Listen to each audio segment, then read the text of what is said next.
All right, so welcome to another episode of Asetena. And Asetena, over here we have conversations with people who have interesting stories to tell. And just so you know, Asetena is not only about sub stories and those conversations that are heavy. It just so happens that people like to offload those conversations here. So if this is your first time tuning into this channel, we're going to be doing some documentaries and showing other parts of life in Ghana and speaking to people like our guest today. And he has an interesting story, as usual. That's what we do. So I'm going to let him introduce myself and we're just going to talk. So welcome to Asetena. Thank you. Thank you Yeah. so much. And thanks for So having me. yeah, I really it's a appreciate pleasure. that. It's a I pleasure. appreciate that. So you tell us your name and what you do. All right. My name is Victor Shadrach Nate Kwetso. Nate is the last male born, name given to the last male born of the fifth male born. So I'm the fifth male born of 7 children for my mother and my father. It got a bit confusing. Yeah, and I'm the last born of that fifth male born. So Okay, so the literally, 5 boys, the 5 boys, I'm you the are the last of the five. 5 boys. Aha. And I'm Okay. the last of the 7. Okay. Aha. Okay. Okay. So that makes sense. Yeah. And what do you do, Victor? I'm a poet. So I go to platforms to perform poetry and I write more. And I'm a swim coach. I work with Swim Tech GH. Which one do you do the most? Swim, Poetry swimming, or swimming. swim? Poetry is, I do that. I have a lot of poems written that I can just wake up and then I have lines to write. I can just be sitting down and lines are dropping. So I do that one often, but Swim Tech is what I do as full-time business and job. Okay.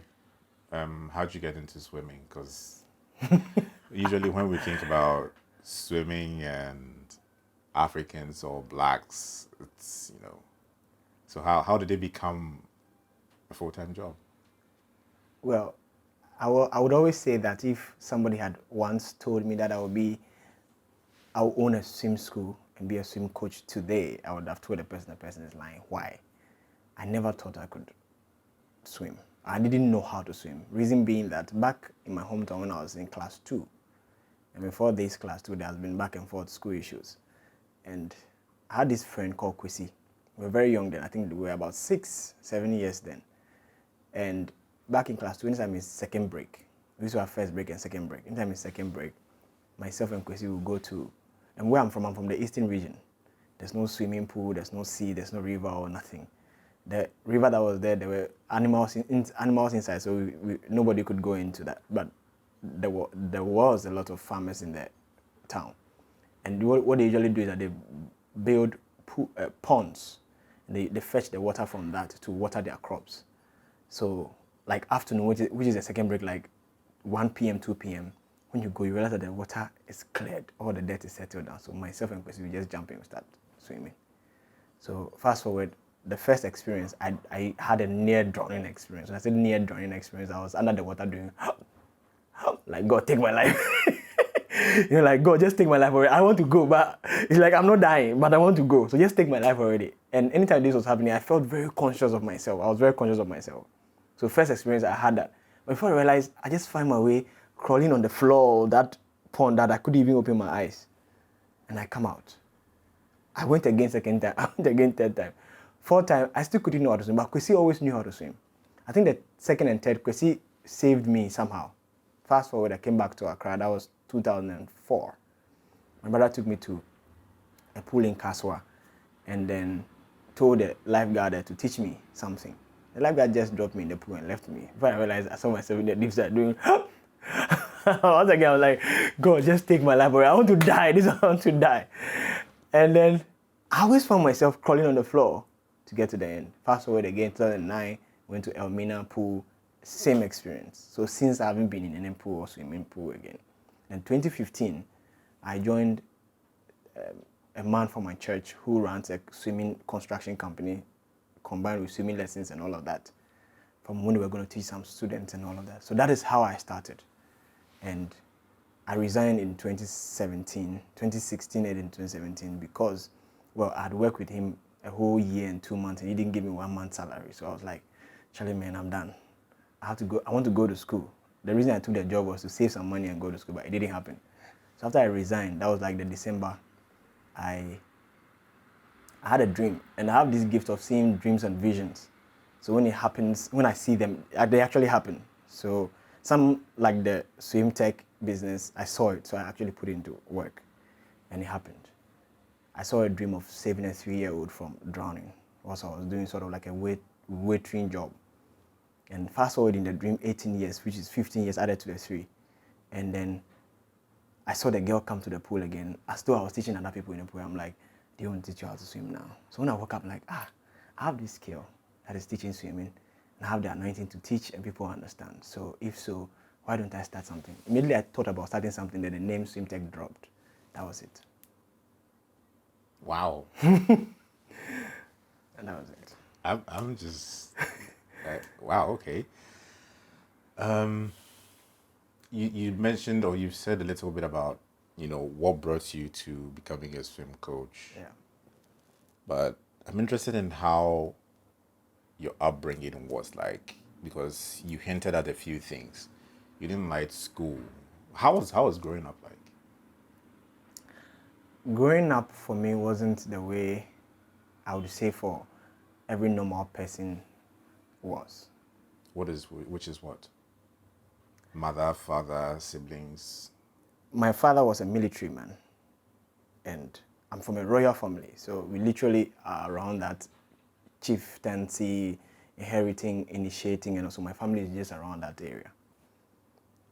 But I grew up not knowing my mother, which really had a very big tone on me.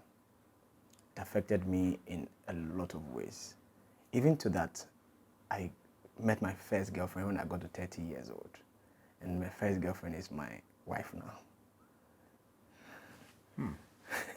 What had Okay, happened? so let's backtrack from that. Yeah, what had happened? How come you didn't meet your mother? So I didn't know my mother, that this was my mother, which I felt that, which growing up, I've come to realize that everybody grows up with either their mother and father at home, or there's divorce and there's separation. And later you get to know that this is your mother, or even growing up, you know that this is your mother, this is your father.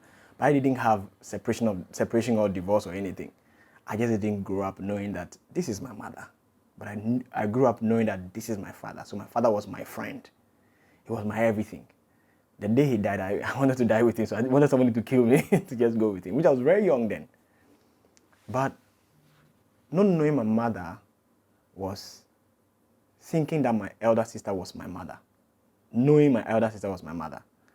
Why? Because growing up, she took care of me. She taught me how to wash my things. She literally fed me.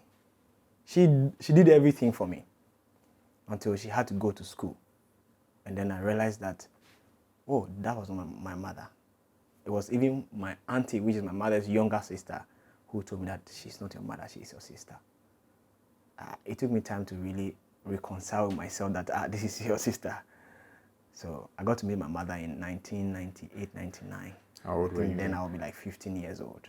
That was the first time you saw your mother? First time I was seeing my mother. And that was after from what I inquired from my father, was after a long conversation where my mother felt like she wanted to know me, she wanted to meet me and all that. That was my first time, I think, even coming to Accra to meet my mother. What was the reason why she was away? I had some story that I felt that now in my time, I felt that that wasn't necessarily a step for my mother to have taken. I had one auntie of mine. Yeah, she's quite autocratic a bit. She could just dictate to everybody like what they should do with their own lives. So by whichever manipulation or pollution that she gave to my mother left my father. But they didn't really tell me the deep, full story about why my mother left my father. And all those years, she never came back. She never thought of visiting. No.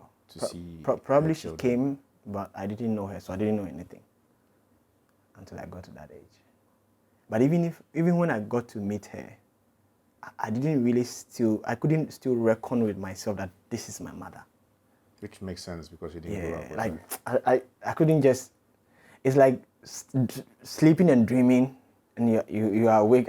You are wondering whether this is true, a dream or not a dream. That has been it for me until even 2014, 15. That I had a dawning that Charlie, just flow with this woman, just understand her, and understanding her for me was simply to just listen to her. Right. Was this a vision? The dawning? Was it a vision? Was this one of the The dreams? dawning was more like a whisper that you hear, understand her. Just like I follow my heart a lot. So usually I listen to what many people will say, listen to your heart and all of that. So I listen to my heart a lot. So that was how it happened. But before that, my mother and myself, we never saw eye to eye. And I didn't want to be where she is. I didn't want to live with her.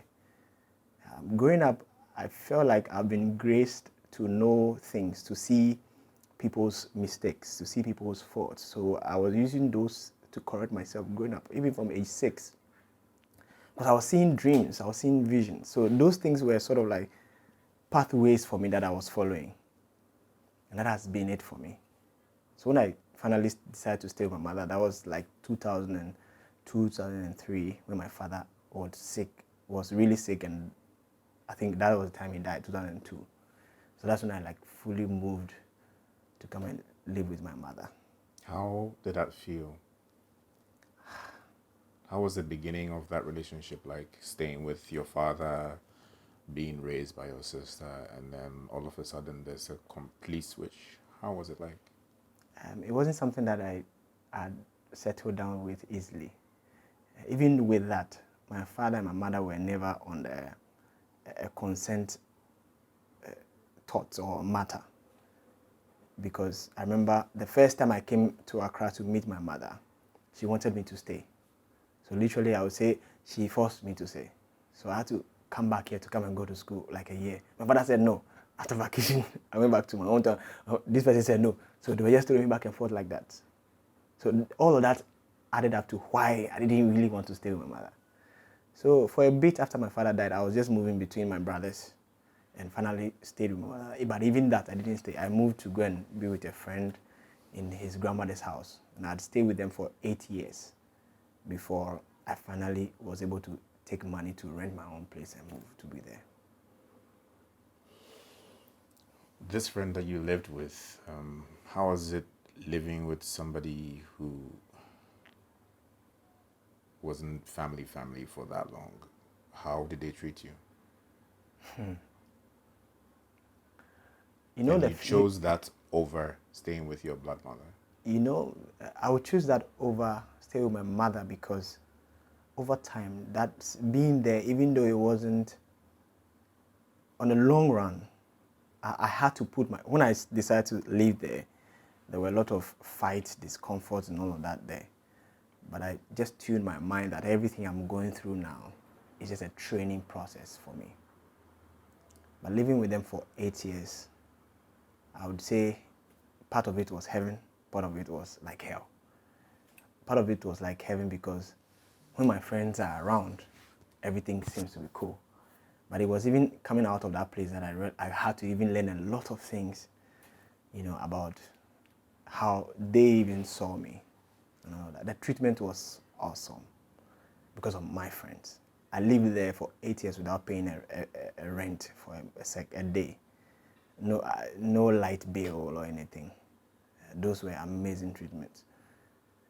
Many times when they cook, I eat, but eating was a very big problem for me. Why? Because I never got a chance to get money or anything to eat. So it was really, really like a big... I literally lived like an orphan for that long time until I moved to go and be on my own. I lived like an orphan, even in my own family. I lived like a stranger. Why do you think that was? Because I felt nobody knew me, nobody understood me. Even till now, none of my family really, really know me. Until when I was going to get married, I started really talking to one of my brother. Because I never had a moment or a day to say I'm sitting down with my family to have conversation with them. Because I believe that everything I tell you is you knowing me. Everything that comes out of my mouth is me revealing myself to you. So I never had that with any of my family. I even wrote a poem about it. My folks are strangers. I'd love to listen to the poem after this conversation. Yeah. Was it that you didn't make the effort to speak, or you thought that people didn't make the effort to rather get to know you? Everybody had their way of living. In my family, there was a mindset, and that mindset is still there amidst some people. Even though we are royals, we are still royals because the current chief Of where you're from? of my family, the current chief is more like my brother, or in traditional way they might say my son, or whichever way, but he probably is my cousin, or whichever way. I have to go to find that out. But I know him is my family. My people, well, we lived very poor. When I say poor, the mindset was that was a stronghold, a strong thing that surprisingly I didn't want to grow in. The So you were mind, uncomfortable the whole I time? wasn't comfortable. You were uncomfortable I the was whole time? uncomfortable the whole time. So the mindset of poverty, the mindset of not having enough, the mindset of thinking and even worrying about what to eat, the mindset of where to even put your head, I didn't want to. Surprisingly, I don't know how, as young as I was, I don't know why I didn't want to have that. I felt like I was very adventurous. I wanted to do more. I wanted to be more. But as part of the poem, my folks they had hijacked me in that mindset for a long time until I took some things upon myself as projects to start doing. And as part of not growing up with my mother, it had a very big tone on me in a sense that I used to really fight with women. And I used to like beat them, like really, really beat them. Why? I don't know. It happens like so much. It comes in so. I just don't know, but I feel so much rage within me, like so the anger at which I fight with them. It gets so intense. I just never knew why I was doing that. I never understood why that was happening. When you have, when you're going through that phase of, these encounters with women, at what age were you? Had you known your mom then? Yes, Is that when it began? After you that met was your when mom? it began after I met my mom. It really began after I met my mom. I used to really, really beat girls. Like, I beat them like they are a boy and boy fighting. I used to really, really do that. Until one time I beat one girl back in school. I was nearly sanctioned from school. But by whichever grace, I wasn't. And one of my teacher then, I think back in class 4, told me that this anger issue is a big thing. So I have to fast and pray about it. When he told me, as even young as I was, I accepted it. And then I made adjustments. I started fasting. So when I come to school that day, like when it's my date of birth, which is Wednesday, I fast from morning to like 12. And I'll be praying small. I realized that the anger was subduing until I never knew love for women. It wasn't really a thing for me. No woman was really attractive to me even then, that they would be like, oh, you were young, you should be doing those mama and those small things. None of that really happened to me. I was dry. I was very hard. Emotionally, I was filled with pain and hurt and all of those things. But 20, and on top of it, I wanted to, after the healing process from the fasting and prayer, I really wanted to get better. But I didn't. In 2010, I found some Christian organization that they were preaching the word of God that was helping. So I embraced it. It was really helping me. It really had a very big tone on me, and I became very sound. It was from 2010, 2011 going that, I don't know, but I just get this inspirations and this dawning that take this, start this. And when I say take this, start this, I took it upon myself to start learning, reading about who women are. And now I began to really talk to women a lot. So from then, majority of my people I know, my friends are women compared to men. So you rather see me with women now more than before. In when you found a change, how did you overcome the remorse of those people that you hurt when you didn't understand yourself? The women that you fought with, are you in contact with any of them? Did you apologize? There was this. How did you come to forgive yourself? I had to actually, and this forgiving myself even also happened in 2015 thereabout, when there was this lady I was so in love with and she didn't accept me. And I spoke with my pastor about it, and he said I should forgive her. And aside that, I should also forgive myself. So I took that also as a project, and I prayed into it to forgive myself. That's when I really felt forgiveness. But that girl that I beat back in school, that I nearly got that problem, she's called Teresa. I've never seen her since we went off from primary school and JHS. But afterwards, we became friends. I really apologized to her. I was very sorry, because after that fight, after that beating, some man from behind came to also beat me equally, like the way I beat the girl. The man was like, "No, why would you do that?" The man beat like manunya pai pai, you know, that kind of thing. He really beat. I felt it. I felt very. And that was also a lesson I learned. I felt very helpless from the beating the man gave me. Yeah, so I felt very helpless for her as well. Yes, because that's what you also did to her. Exactly. I felt like, oh, you were that vulnerable, you were that weak, you were that helpless. That was what I felt after the man beat me back. So everything for me is a lesson. I learned from all of that.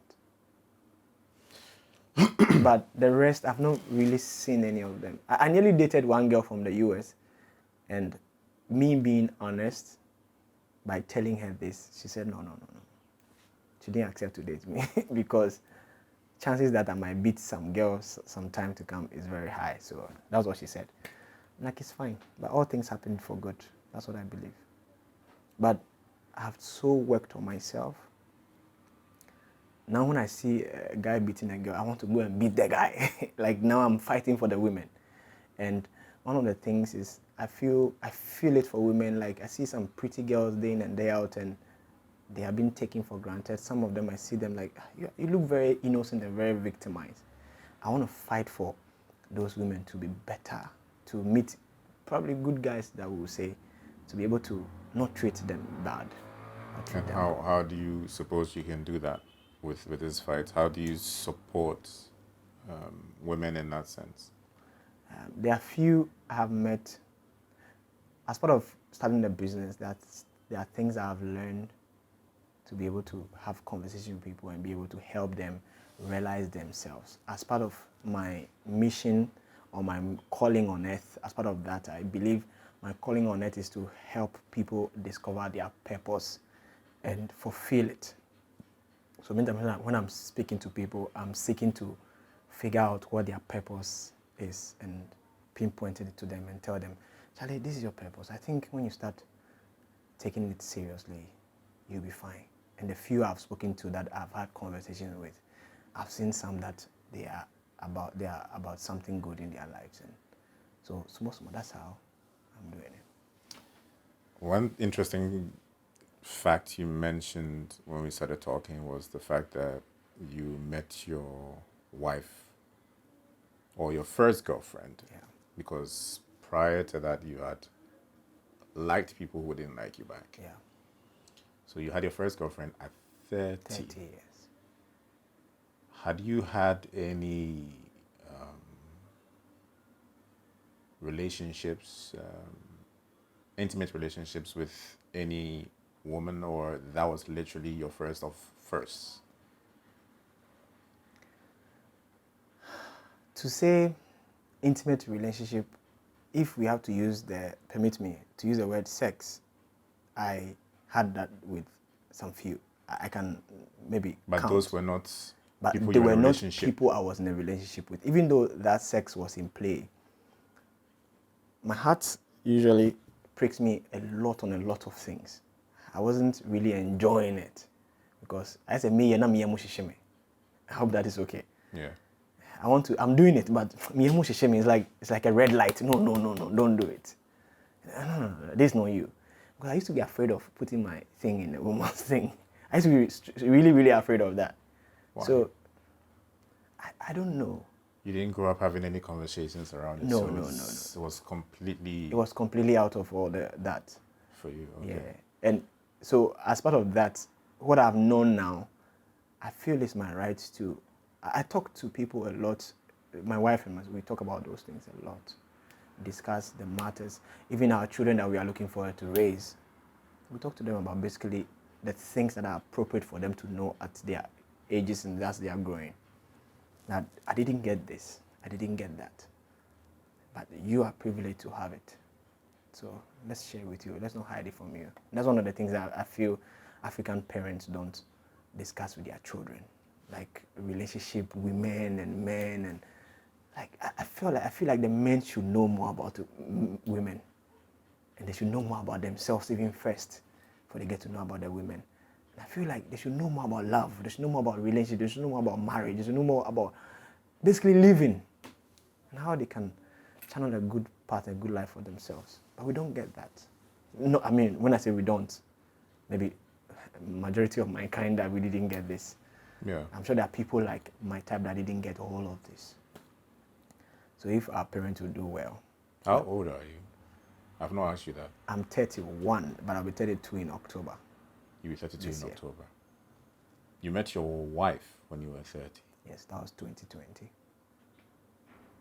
Wow. I met her on 1st January 2020, and I married her 18th September 2021.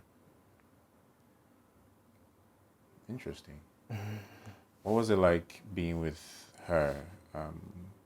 Why do you think she accepted you? That I can't answer. But when I met her, like I said, following my heart is key for me. All the girls I have seen and met and all of that, there has been one thing. I've met girls that I've stayed with for a long time that I never said, I love you or I like you too. Reason being, I was very careful in saying those things. Also, I want to be sure that I have green light on you to be the one I'll spend my life with. That's How do you know that? How I know that is, one, feeling peace in my heart towards you. That's one of the first things for me. Because I've heard stories from men about how women can treat you, how women can turn you into this, and growing up for knowing who I want to be, where I'm going to, I feel like I didn't want to just be in a relationship with any woman, any kind of woman that will take me away from my purpose.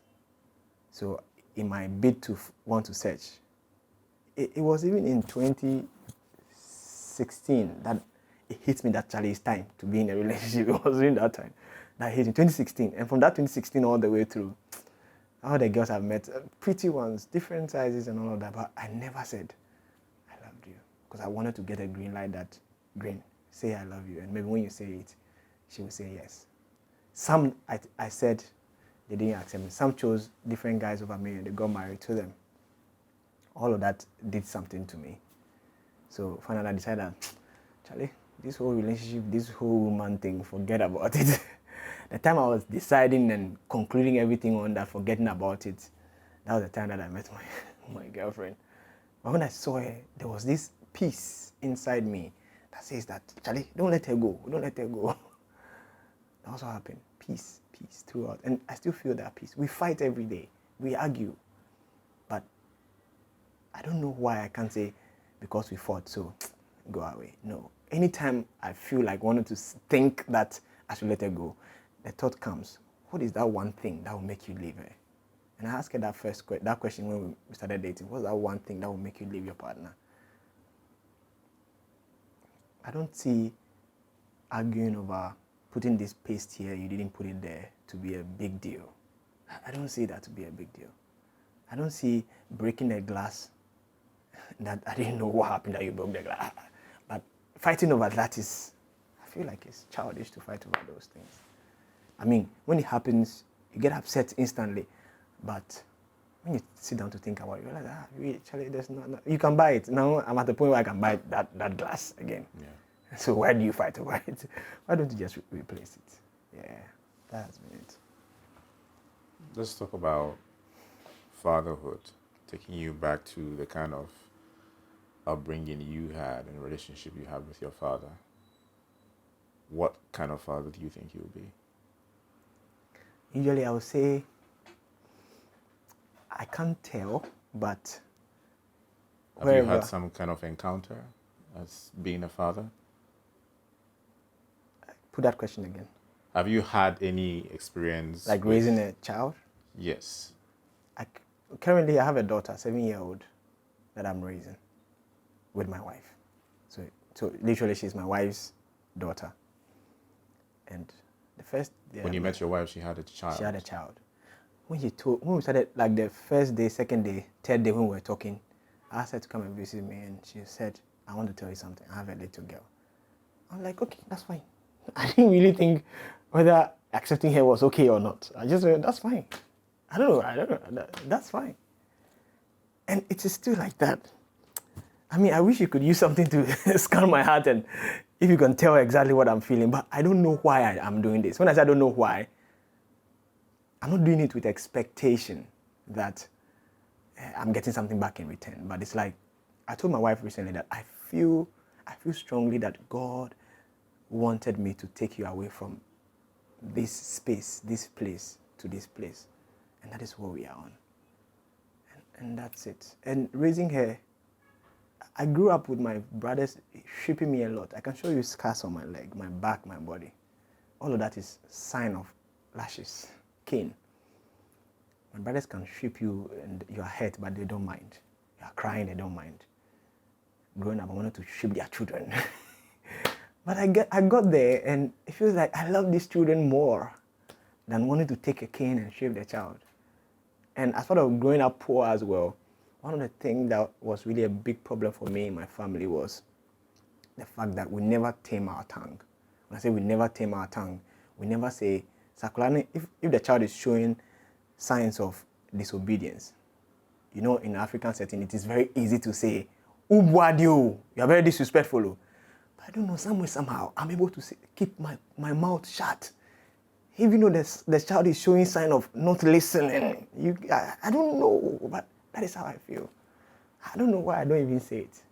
And my little girl right now, sometimes she's doing something, she's doing something, I'll be like, Shara, no. Shara, no. She won't mind. I say, I'm just watching you, I'm quiet. If I release the cane, and we are vibing. But I never open my mouth to say, we are collaborating, we're doing thing, and all those things. I never open my mouth to do that.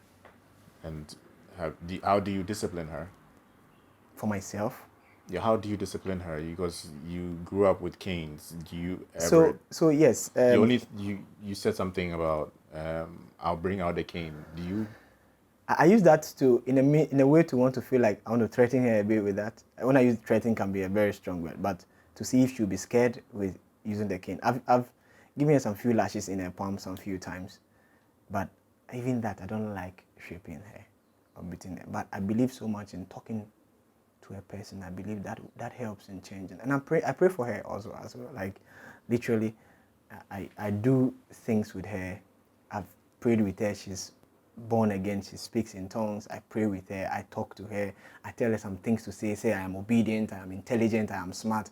I tell her those things to do, and she's doing them. Gradually, we have seen signs that she's changing because she literally didn't even grow with her mother. Also, she grew with her grandmother, which is her mother's mother. So when we got married and moving in, she's now getting adopted to us. We are also all getting adopted to each other. So I've seen that the changes are occurring bit by bit. So yeah, that's how it has been. And are you looking forward to having more kids? Yes, we are. I actually wanted 4. My wife says 3. But let's see what happens along the way. So the 4 means that insurance is already there. We had 3 more, making 4, but she wants 2 more, making 3. So I'm praying. Maybe the next ones will be like maybe some twins, so that to make all the 4. Yeah. Okay. So what's next for you? I just want to live purposeful and fulfill purpose in this life. And I've always said this to myself, and I've told my wife several times that one thing I don't ever want to disappoint myself and them in, and the people that my life is becoming an inspiration to, is that I don't want to disappoint them spiritually. That is my spiritual ethics. I don't want to disappoint anybody in that. Financially, I don't want to disappoint you in that. And being a husband, and then a father, and a friend, I don't want to disappoint you in that. And then the last is sex. I never want to disappoint my wife. I don't want it to be that sex is the reason my wife will cheat on me, or sex is the reason I'll cheat on my wife. And even at my job, Charlie, I'm at a place where my job affords me to meet a lot of women that anything could happen, but it's always a conscious effort, and then deliberate choices not to do that, to keep myself faithful. I think that's the next for me. And I think I'm going to have you come on the show at some point again. This was a really nice conversation, and I'm happy with where your head is now and where you're going and what you are, following as your purpose. Yeah. And I wish you all the best, that you continue to follow your heart, and hopefully we get to speak again. Sure. So this is going to be the end of hopefully many conversations. You're watching Asetena, and I was speaking with Victor, who's had quite an interesting upbringing and has switched. You're most likely going to see me on Victor's channel as well. He's a YouTuber, and we're going to have a conversation on his channel. So I'm glad he was here, and I hope you enjoyed this video, and we'll catch you in the next one.